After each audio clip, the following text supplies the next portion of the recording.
Yo, yo, yo, it's your boy Ugo Onyianta with Yankees Digest bringing you all things Yankees. This is why we can't have nice things. Just when you think the Yankees are about to start a nice win streak going into the All-Star break, they smack around the Blue Jays 16-5. They get smacked around. Blue Jays get their get back 9-3. They beat up on the Bombers in Game 3 of this 4-game set. A lot to talk about. We got a lot to talk about here. What went right? What went wrong? Yankee pitching, Blue Jay hitting, Nestor Cortes, Juan Soto injuries. A lot to talk about. But before we start, hit that like button. Be an OG liker. Like the video. This is All Things Yankees. We're trying to blow this channel up past the moon, past the stars, but we need your help. Make sure you hit that like button if you like this handsome face and you're a big fan of the New York Yankees, the evil empire. But enough lollygagging. Let's get right to it. IKF and Vladdy Jr. they clobber Yankee pitching. I mean clobbered it. It was not suitable for work. What Vlad Jr. not just what he's been doing, what he just did in the past game, but what he's been doing this entire series. He's been beating up on Yankee pitching. It doesn't matter who's out there. Vladdy is just letting it be known, like, listen, I might be available come trade deadline, and if you want to secure my services long term, the price of the brick just went up.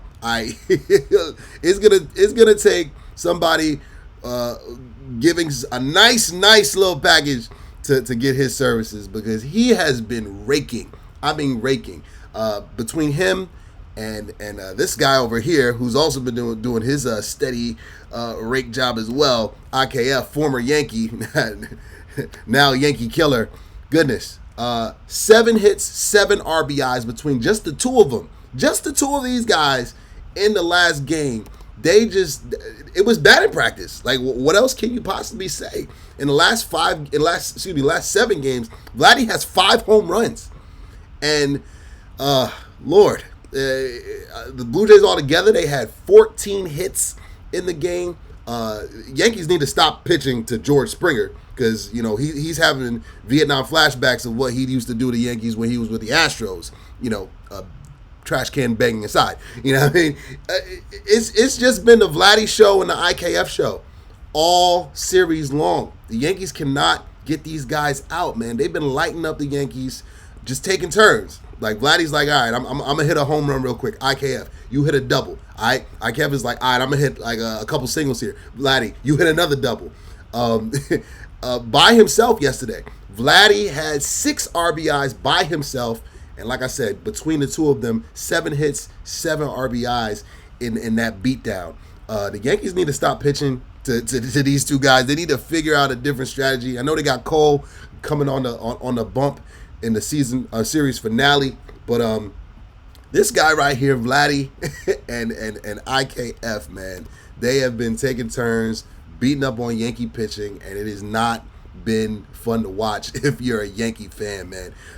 They need to switch up their strategy, because whatever they're doing is not working.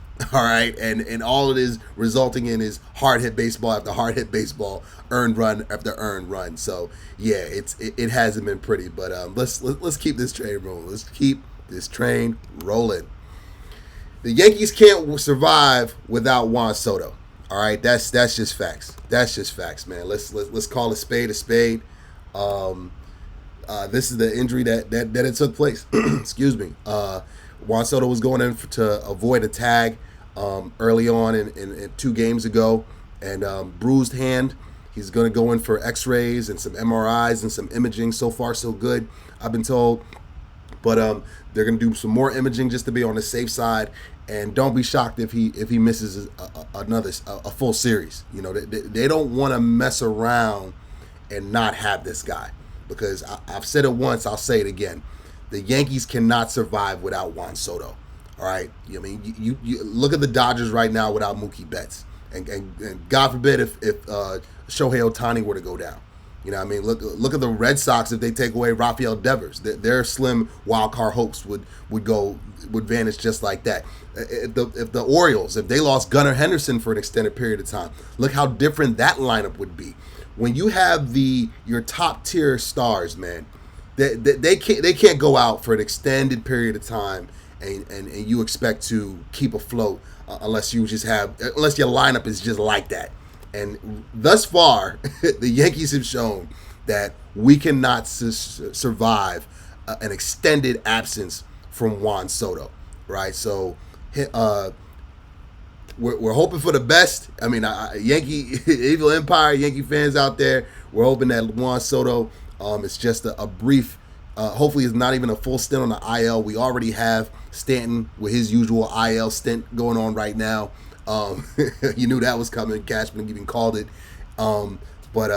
This one is a tough blow. And the thing is, when you watch the Yankees play, when you watch their lineup, when Soto is in there, it's night and day. It's night and day. I mean, the protection that he affords to really everybody else, because, okay, you want an automatic walk? Well, Judge is going to walk to the plate, possibly for a 2-run home run. Now teams can pitch around Judge easier. I mean, he just look at the game that just took place. The Blue Jays intentionally walked Judge once or twice, and the one time they decided to pitch to him, it was an RBI single right up the middle. They don't want that smoke. But this Yankee team is different, and they're not built to sustain a long extended absence from Juan Soto, man. So he needs to come back. Again, we'll have more information on the extent of that injury, and if he is indeed going to go on the IL or how much time he's going to miss. Everything's up in the air, but he'll definitely not. He was a late scratch for Game 3 of this series. No way in the world he's going to be there for Game 4 with Cole on the mound.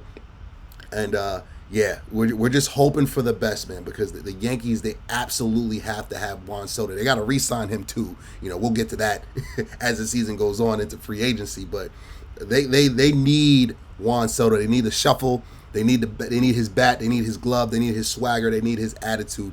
They are a different team without Juan Soto. But before we get to the final video, make sure you hit that subscribe button. All right? Be an OG subscriber. Again, we are trying to blow up this channel. This is your one-stop shop. This is your home for all things Yankees. This is Yankees Digest. So hit that subscribe button. Trying to blow this channel up. But without further ado, let's get to the final chapter right about now. Nestor Cortes. Nasty Nestor he's been nasty, but it hasn't been the good nasty. He's been the bad nasty all season, man. This loss right here dropped Nestor to 4-7 on the season. And yeah, his line wasn't really all that terrible, but it wasn't impressive either. I mean, 4 1/3, 7 hits, 3 earned runs, 5 strikeouts. So the strikeout was present for him, but he's just been so up and down all year. And yeah, an ERA of 3.51 on the season, you can live with that, but this guy was this is an all-star pitcher we're talking about here. This is when right. Nestor Cortes is one of the better left-handed pitchers in all of baseball when he's right, and he has just been up and down all year long. And I saw it in person. All right, I was at Yankees Digest. I was very excited to see Nestor at home where he was pitching very well throughout the season, and the Dodgers lit him up. And in the Orioles game, he pitched pretty well in that game in his last start. But right on brand. Here we go on the road. He's been a different person on the road. It's been a little bit Jekyll and Hyde, and just up and down. It's been a roller coaster with him. And you take a look at some of his numbers. I mean, again, look at that win-loss percentage. That's not impressive. The home runs allowed as well, and those strikeouts. It's at 93 now, but for your strikeouts and your hits to be so close that's not good. And look at that, hits per 9 innings, 8 hits per 9 innings. That is bottom of the barrel type stuff. Knowing that you're going to go out there and your pitcher's going to give damn near 10 hits per outing, that's not good. That's not good, man. And Nestor he's been up and down, and honestly, come playoff time, he's not a lock to be in the rotation right now. I mean, you give me your top 3 pitchers right now in a division series, or even in a league championship series, or hopefully in a World Series. I can't in good conscience say that Nestor is going to be a lock to be one of those pitchers that you told that toes the slab for you in a playoff postseason atmosphere, man, because you can't trust him right now.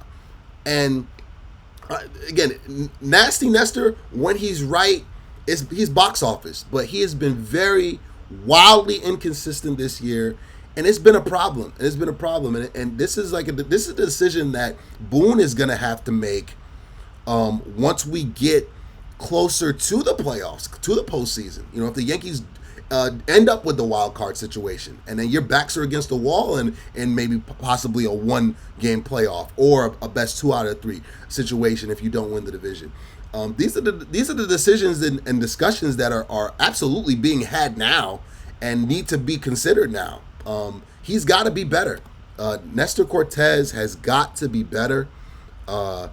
Again, you know, we mentioned on this channel in detail about guys like Gleyber Torres, guys like DJ LeMahieu that are struggling, but you got to put in a nasty Nestor Cortes. You got to put him in that same category, man, of guys that they just haven't gotten it done this year, and they've been very, very skittish, to say the least, man. And as the season progresses, we're gonna need him to get his act together, you know, because he could very well work his way out of the postseason rotation and possibly into the bullpen, you know, because again, those games are just so precious come playoff time, and those games leading into playoffs, again, in a tight AL East race, don't be surprised if he skips a start. You know what I mean? So that does it here for this episode of Yankees Digest with your boy Ugo Onyianta. Once again, hit that like button. We're trying to blow this channel up past the moon, past the stars. And again, come on on this journey with us, man. This is, again, your one-stop shop for Yankees Digest, all things Yankees. No Aaron Judge bobblehead tonight. You know what I mean? He only shows up when we win. You know what I mean? or Stanton or one of the other guys. But hopefully the Yankees can bounce back, get a much-needed victory and a much-needed split with Cole on the mound in the series finale. But again, the Blue Jays, they knock off the Yankees 9-3. They currently lead 2-1 in the series.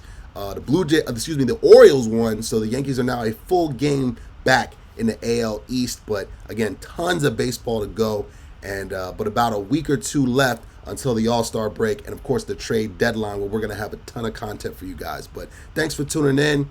You know what I mean? Make sure you come on back. This has been your boy Ugo Onyianta with Yankees Digest. Peace.